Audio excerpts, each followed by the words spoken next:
Bem-vindo, bem-vinda, meu querido, minha querida, professor Rafael, professor de português, literatura, linguagens, redação, o que quer que seja aí, professor de português, principalmente do Aula D, certo? É um prazer te ter aqui acompanhando nossas aulas. Faz essa mão aí para nós, por favor, assina o canal, ativa as notificações, faz toda essa função aí para nos dar uma força, beleza? Nesse vídeo, se tu veio procurando uma aula de verbos, tu vai encontrar a primeira de uma série, certo? Tu vai encontrar a primeira de uma série. Então, se o teu conteúdo a ser vencido nas próximas provas é o conteúdo de verbos, já fica sabendo que tu vai ter que assistir mais de um vídeo. Aqui tu vai encontrar uma definição rápida sobre o que é a classe dos verbos para enxergar no meio do caminho. Agora, se tu tem aquela prova um pouco mais demorada, né? Aquela prova com tempos verbais, com modos verbais, com flexão de voz, aí tu vai acompanhando os nossos próximos vídeos, certo? Isso aqui só para aprender, muito bonito da tua parte, mas faz a mão e olha os outros e aí já fica sabendo um pouco mais sobre o mundo dos verbos, certo? Então vamos à classe dos verbos. Verbo é uma palavra, primeiro, é uma palavra variável, é a mais variável das palavras, né? A gente pega um verbo infinitivo aí, sai flexionando ele alucinadamente, dá para flexionar pelo menos em 64 vezes. Na pior das hipóteses, um verbo regular se flexiona 64 vezes. Se a gente for considerar formas compostas, a gente vai dobrando isso daí, certo? Então o verbo é uma palavra de forma variável. Eu sei que ele vai flexionar e vai flexionar horrores. E eu já vou te avisar desde agora, é aí o primeiro momento em que tu pode ser pego de surpresa numa prova. A flexão, eu não entender todos os mecanismos de flexão do verbo, pode fazer eu sucumbir diante de alguma questão, tá? Então, a palavra de forma variável que exprime o que se passa. Isso é, ela exprime um acontecimento, um fato, gente. E aí, entre parênteses aí na nossa definição, joga na tela, faz favor, eu tenho entre parênteses um acontecimento, ação, estado ou fenômeno. Volta para mim. Ação, estado ou fenômeno, gente, não foram as palavrinhas que tu aprendeu no colégio? Foram, né? Então vamos dar a ideia de acontecimento como se fosse um guarda-chuva e embaixo desse guarda-chuva, ação, estado ou fenômeno, certo? E esse acontecimento, gente, a característica do verbo é que ele é um acontecimento representado no tempo, certo? Olha o verbo que indica ação. Fábio encontrou Rafael. Olha o verbo que indica ação também. Rafael foi elogiado por Fábio. Fábio me ama. Quero dizer que o Fábio me ama. Certo?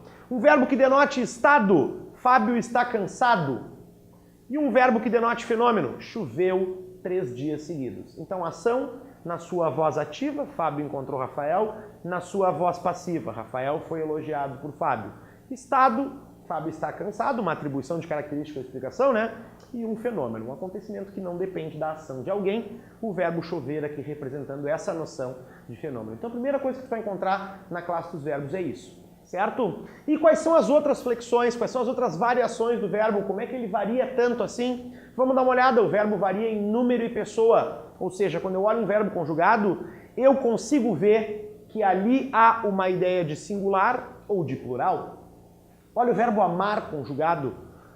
Eu amo, tu amas, ele ou ela ama. Nessas 3 pessoas, e aí, joga na tela de novo, dá uma olhadinha na informação de baixo. Dentro de singular e de plural, eu já não tenho a informação de pessoa também. Quando a gente aprende a conjugar um verbo, a gente não aprende a conjugar como primeira do singular, segunda do singular, terceira do singular, primeira do plural, segunda do plural, terceira do plural. Certo? É importante, volta para mim, é importante ressaltar que outras classes gramaticais, como a dos pronomes, por exemplo, eu, tu, ele, ela, nós, vós, eles e elas, flexionam em número e pessoa, certo? Nos dão a informação de número e pessoa, mas o verbo vai flexionar nisso e em outras coisas também, tá? Então só para tu ver. Singular, o verbo tem informação de singular, amo, amas, ama, e plural, amamos, amais, amam. Aliadas às ideias de pessoa do discurso. Então eu tenho primeira pessoa do discurso, eu amo. Segunda pessoa do discurso, tu amas. Terceira, ele ou ela ama. E por aí vai. Então eu sempre consigo enxergar quem é esse cara na flexão do verbo. Se tu tem algum problema, por exemplo, com análise de sujeito oculto, desinencial ou elíptico, né? Como é que a gente faz para saber quem é um sujeito oculto, desinencial ou elíptico? O cara não está na frase, mas tu enxerga pelo verbo, né? O verbo te dá essa informação, certo? O verbo, gente, também flexiona em modo. Isso aqui vai nos levar um certo tempo nos próximos vídeos para a gente ver, mas o modo, gente, é a forma que o verbo toma para indicar a atitude daquela fala. Se exprime certeza, se exprime dúvida ou hipótese, ou se exprime ordem ou pedido. Qual é a diferença que a gente tem entre os 3 modos? O indicativo, que é aquele que a gente usa direto, é o modo que expressa realidade, certeza em relação ao fato. Olha os 3 verbos que eu coloquei como exemplo aí. Todos estudamos, presente. Muito. Ninguém matou a aula, passado. A prova chegará. Nesses 3 verbos eu não tenho certeza do fato, ele não trabalha com a realidade, ele não é uma conjugação de algo concreto, então isso é o modo indicativo. Logo abaixo, subjuntivo. Subjuntivo é incerteza, é dúvida, é suposição. Duvido que vocês não estudem. Isso aqui não é concreto, gente. Isso aqui é hipótese, é suposição. Quando estudarem, entenderão. Isso aqui é uma projeção de futuro, não é certeza de futuro. É a diferença entre indicativo e subjuntivo. Uma dica rápida, se tu está aqui olhando verbos atrás de, por exemplo, o período composto. Esse cara aqui é marca de oração subordinada. Tá? O subjuntivo ele aparece muito em orações subordinadas, nas substantivas principalmente. E o imperativo, gente, é um modo que a gente tem para expressar ordem, comando, assim como é pedido e súplica. O mesmo verbo faz as duas coisas. Tá? Quem vai me dizer se é uma coisa ou se é outra é o contexto. O momento em que o verbo está inserido vai me dizer se aquilo ali é uma ordem ou um pedido. Olha os 2 exemplos, prestem atenção, queridões. Funciona como uma ordem, né? O cara dando aquela chamada na chincha. Não me deixem só, por favor, aqui é um pedido ou uma súplica.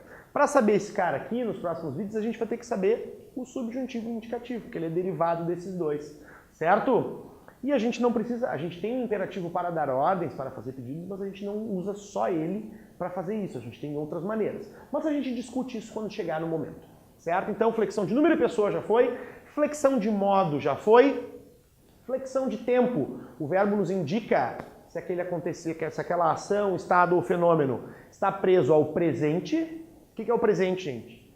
É o momento em que se fala, ou seja, o fato é concomitante ao discurso. Acontece ao mesmo momento, no mesmo momento em que o discurso acontece. Estudo até chegares. Estudo nesse momento até que tu chegues, tá? Pretérito é quando eu uso o verbo para se referir a algo que aconteceu até o momento imediatamente anterior ao da fala. Esqueci o livro. O presente é nós estarmos aqui. E a ação anterior é eu ter esquecido de trazer o livro. Então ele denota algo anterior à nossa conversa. E futuro, gente, é qualquer coisa que se refira a partir, ou a sequência a partir do momento imediatamente posterior ao da fala. Quando eu uso, por exemplo, a frase chegarei a tempo, uma previsão, nesse caso o futuro do indicativo, né, uma previsão concreta, é concreto aquele fato que está ali. Então o verbo, quando a gente olha para ele, nos dá essa ideia de tempo. E, num último caso, né, o verbo também flexiona em voz. O que significa flexionar em voz? Tu já deve estar lembrando de voz ativa, voz passiva, voz reflexiva, lembram? Flexionar em voz, gente, é quando o verbo indica se a ação é praticada pelo sujeito. A maior parte dos verbos de ação, todos os verbos de ação terão o que a gente chama de voz ativa, né? Quando o verbo concorda com o sujeito que pratica. João entregou o caderno. A gente vai ter a flexão do verbo que indica que a ação foi sofrida pelo sujeito. Ó, eu inverti, eu fiz uma voz passiva da primeira frase. Se na primeira frase João entregou o caderno, o verbo concorda com o sujeito que pratica e por isso é uma voz ativa, na voz passiva eu vou ter o quê? Vou trocar os casos de lugar e reconjugar o verbo, né? O caderno foi entregue por João. Percebam que foi entregue concorda com o caderno, certo? E nos dá a informação de que o caderno aí sofreu a ação de ser entregue. É o que a gente chama de voz passiva. E a última flexão do verbo que indica que a ação é praticada e sofrida pelo sujeito, ou seja, ele pratica e sofre.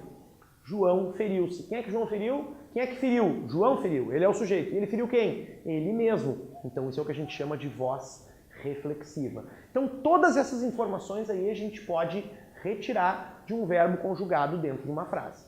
Então fica a dica para ti. Se tu está começando, se tu está começando os teus estudos agora, começa fazendo isso nas tuas leituras. Dá uma olhada, separa quem é o verbo da oração. Poxa vida, o verbo é uma classe gramatical tão importante, né? Para a gente entender toda a sintaxe. Separa o verbo e começa a tentar decifrar essas informações de modo, as de tempo, né? A gente saber a diferença entre um pretérito e outro, quando é que é presente, quando é que é futuro, que valor isso tem, tá? Número e pessoa e principalmente de voz, que vai ser também motivo de uma aula próxima ainda dentro dos verbos. Tá certo, meus amores? Então, muito obrigado pela tua assistência, pela tua preferência, pela tua paciência. E a gente se vê, então, nas próximas aulas sobre verbos, tá? Não me abandone jamais.